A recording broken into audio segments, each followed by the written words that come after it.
protocolo da cirurgia cardíaca foi criado há alguns anos para facilitar o processo, o andamento do paciente que é submetido à cirurgia cardíaca aqui no hospital. Como a cirurgia cardíaca é um procedimento complexo, que envolve várias especialidades, onde a gente trabalha de maneira multidisciplinar, a interação de todas essas áreas de atendimento, elas acabam favorecendo e facilitando muito o atendimento do paciente e, por consequência, melhorando os resultados. De início, o protocolo foi pensado para a gente otimizar o bloco cirúrgico, a UTI, de maneira a suspender poucas cirurgias, da mesma maneira que otimizar o tratamento. A primeira fase desse protocolo foi pensada estabelecendo dias específicos de cirurgia para cirurgias cardíacas eletivas. Então, as cirurgias cardíacas eletivas, aquelas em que o paciente interna para fazer uma cirurgia marcada, com data e hora marcada, foram pensados 2 dias. Com isso, a gente já estabeleceu, junto com esses 2 dias, a reserva prévia dos leitos de UTI, para que não houvesse suspensão de cirurgia, uma vez que a gente não tem um hospital específico de cardiologia, mas todas as especialidades utilizam a mesma UTI. Então, no momento que se marca a cirurgia, um leito já fica reservado na UTI e um leito já fica reservado no andar, na enfermaria, para o paciente internar e fazer o pré-operatório. Quando esse paciente interna, existe o acolhimento que a gente chama do paciente. Então, esse paciente é visto pelo médico assistente, ele vai prescrever todo o pré-operatório, mas existem cuidados que são rotinas básicas do serviço. Então, dentro desses cuidados que competem principalmente a enfermagem, esse paciente vai ser acolhido, atendido, explicado para ele como que funciona o processo hospitalar, em questão de horários, o que ele vai fazer de preparo pré-operatório, que horas ele vai para o bloco cirúrgico, como as coisas vão acontecer no bloco cirúrgico, até que ele chegue na cirurgia. Então existe uma rotina bem estabelecida da enfermagem, inclusive uma coisa que é muito interessante é que a gente tem um vídeo onde são mostrados aos pacientes os ambientes onde ele vai passar, o ambiente da UTI, o ambiente do bloco, para que nada disso seja surpresa para ele. Então, nesse vídeo, nesses 10 minutos de vídeo, são explicadas coisas simples. Então, tipo assim, às vezes, como que é o trajeto do bloco. Então, ele vai chegar no bloco, ele vai conhecer já o ambiente, porque isso muitas vezes para o paciente é ruim, né? Chega no bloco, dá de cara com um ambiente frio, estranho, onde todo mundo é desconhecido, todo mundo está de máscara, touca. Então, isso gera ansiedade, uma série de coisas. Apesar da gente deixar a medicação para o paciente chegar mais tranquilo, isso gera uma ansiedade enorme. Ainda mais no paciente cardiopata, é ruim. Então esse vídeo ele procura eliminar todos esses focos de ansiedade e de desconforto do paciente. O que a gente tem notado na prática é que os pacientes eles vão muito melhor. Então os pacientes eles chegam mais tranquilos, mais colaborativos e o andar do paciente é muito melhor. Isso normalmente é feito na véspera da cirurgia. Além disso, existem outros protocolos de enfermagem relacionados a banho, preparo, medicação pré-cirúrgica que vai sedar o paciente, deixar ele mais tranquilo, calmo, como eu falei. E aí, toda essa parte, normalmente quem faz é a enfermagem. Os fisioterapeutas também participam desse processo, basicamente orientando as questões de UTI, de ventilação mecânica, de respiração. Eles fazem parte importante em todo o processo.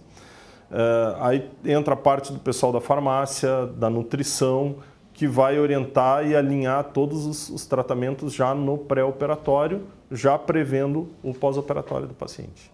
No dia da cirurgia, o paciente é levado até o bloco cirúrgico. No bloco cirúrgico ele é recebido também pela enfermagem, pela equipe de anestesia e normalmente pelo cirurgião, nós estamos lá pela sala, e é submetido ao procedimento. Então começa a cirurgia, faz a cirurgia, e ele, terminada a cirurgia, ele vai para a UTI. Como a gente tem uma UTI geral, onde a gente tem intensivistas, além de intensivistas, outros especialistas atendendo, o que se pensou? A gente tem que ter um norte para todos os plantonistas, mesmo os menos experientes ou os mais experientes, seguirem e darem o mesmo padrão de atendimento para todos os pacientes. Então, o protocolo ele se baseia nas complicações mais frequentes e nas coisas que a gente tem que ter para tratar o paciente, e ele vai guiando literalmente o intensivista no cuidado do pós-operatório. Então o paciente chega, ele é monitorizado, é feito eletro, é feito raio-x, são coletados exames laboratoriais, os próprios parâmetros de monitorização, e aí conforme isso a gente vai tomando sequência. Por exemplo, distúrbios eletrolíticos são comuns no pós-operatório, então distúrbio de potássio, distúrbio de cálcio. No protocolo, quando a gente coloca no computador lá, pede o exame, chega o exame de cálcio já com alteração, o que vai acontecer? O próprio protocolo já vai dizer, ó, tem que repor cálcio. Se chegou o potássio alterado, tem que repor potássio, ou tem que fazer medidas para baixar o potássio. Outra complicação que é comum na cirurgia é o sangramento. Então, no momento que a gente coloca lá dentro do protocolo, no programa do prontuário, que a gente anota os sangramentos por hora, de acordo com a quantidade de sangramento, ele já vai disparar um aviso de que tem que chamar o cirurgião, tem que chamar a equipe assistente, porque alguma providência tem que ser tomada.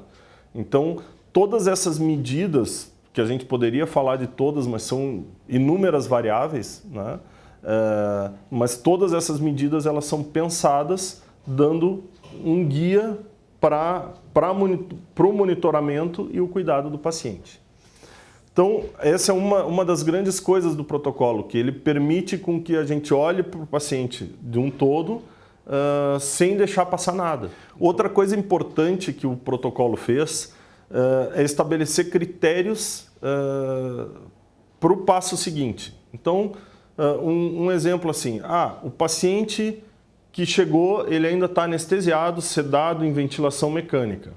Quando é que a gente vai tirar ele da ventilação mecânica? Isso pode variar muito de profissional para profissional.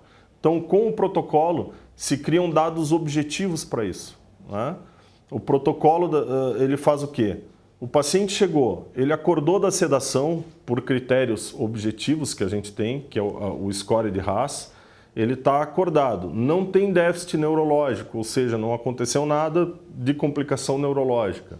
O coração dele está funcionando bem, também por parâmetros hemodinâmicos que a gente tem e pelos exames. Não tem nenhum sangramento.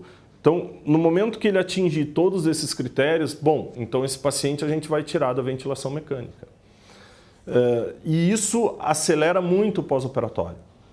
Existem, inclusive, relatos, trabalhos que foram feitos com esse tipo de procedimento. O mais interessante é do General Hospital de Toronto, onde eles, com isso, simplesmente estabelecendo protocolos, eles conseguiram reduzir 12 horas de permanência dos pacientes em UTI. Então, isso é uma coisa muito interessante para quê? Para otimizar leito, melhorar o tratamento do paciente e fazer com que a gente tenha um padrão de tratamento a ser seguido e fica mais fácil de plotar as complicações, resolver problemas seguindo esse protocolo. Depois da chegada do paciente, esse paciente é estabilizado, ele passa por essa primeira sessão, onde todos os componentes, tanto respiratório, renal, cardiológico, neurológico, eles são ajustados, o paciente segue na recuperação dele e aí a gente passa para uma segunda fase, que é a 6ª hora do pós-operatório. Então, nessa 6ª hora, são repetidos os exames, repetida a avaliação do paciente complementar e aí se vê se existe alguma outra, ele segue basicamente o mesmo protocolo da primeira hora. Então, na primeira hora o paciente chega, ele é avaliado a primeira vez, feita aquela rotina de exames. Na 6ª hora, esses exames eles vão ser repetidos e a gente vai ver como que o paciente se comportou nessas 6 primeiras horas, que são as 6 primeiras horas mais críticas do pós-operatório. Então, a gente vai ver se as coisas que foram corrigidas na 6ª hora se mantêm corrigidas, se elas pioraram ou não, ou se tem outras coisas que pioraram.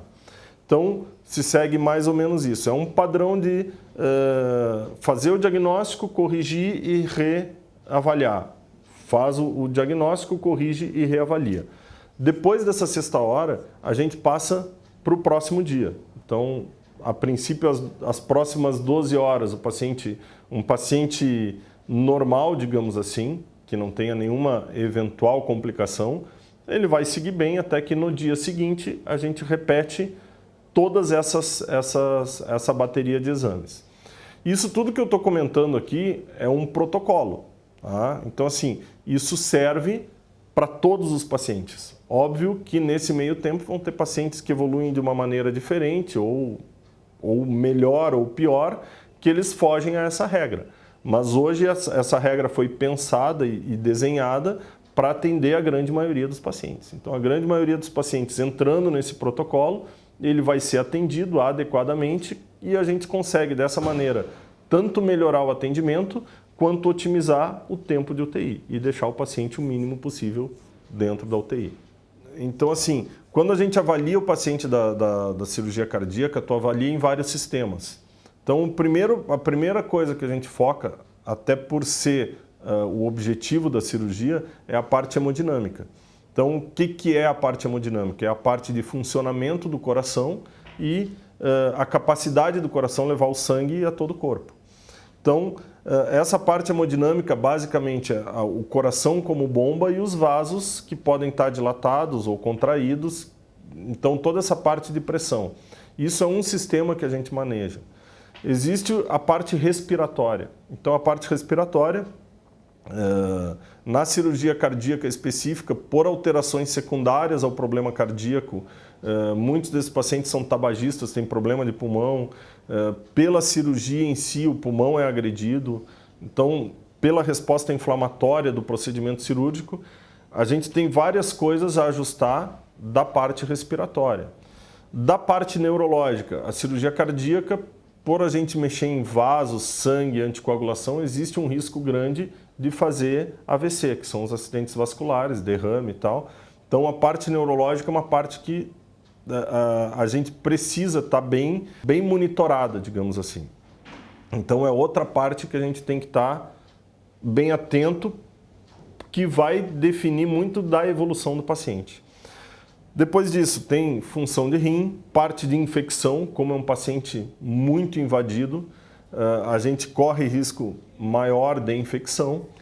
Então, no fim das contas, a gente tem que deixar todas essas partes ajustadas para que o paciente possa seguir um passo adiante. Tá? Então, a gente faz isso na primeira, na sexta hora, no primeiro dia. E aí essas coisas vão evoluindo. Então, o paciente, quando chega, a grande maioria dos pacientes, ele está entubado, sedado, entubado em ventilação mecânica. À medida que ele acorda, a gente nota que o coração dele está batendo bem, que ele mantém parâmetros hemodinâmicos bons, ele consegue manter pressão com poucas drogas, o coração está funcionando bem, não tem nenhuma evidência de disfunção do coração. A gente vai permitir que ele acorde, a gente não vai sedar e vai permitir que ele acorde. No que ele tiver acordado, o coração funcionando bem, ele vai começar a respirar sozinho. No que ele começa a respirar sozinho, a gente já tem condições de tirar ele da ventilação mecânica. Então, sempre preenchendo os critérios que são dos sistemas. Está tudo bem, ele está acordado, ventilando bem, a gente tira o tubo. Ele está estável hemodinamicamente, não precisando de drogas ou maiores suportes, a gente vai tirar da cama, mobilizar. Se com tudo isso ele não teve sangramento em nenhum momento, a gente vai tirar o dreno e ele vai acabar indo para o quarto. Tá? A grande maioria dos pacientes, nessa fase de pós-operatório, leva 2 dias de UTI. Sendo que as primeiras 24 horas são as mais críticas. Hoje, com o advento de melhora de tecnologia, de cirurgias mini-invasivas, hoje boa parte dos pacientes a gente tem conseguido trazer estubados já e acordados para dentro da UTI. E desses pacientes que vêm acordados, boa parte hoje saem em 24 horas de UTI. Tá? Talvez vai chegar um momento, eu espero que breve, em que a gente tenha que readequar os protocolos para esses pacientes que têm um andar muito mais rápido dentro da UTI. Né? Então, acho que isso é uma coisa que a gente deve em breve implantar aí.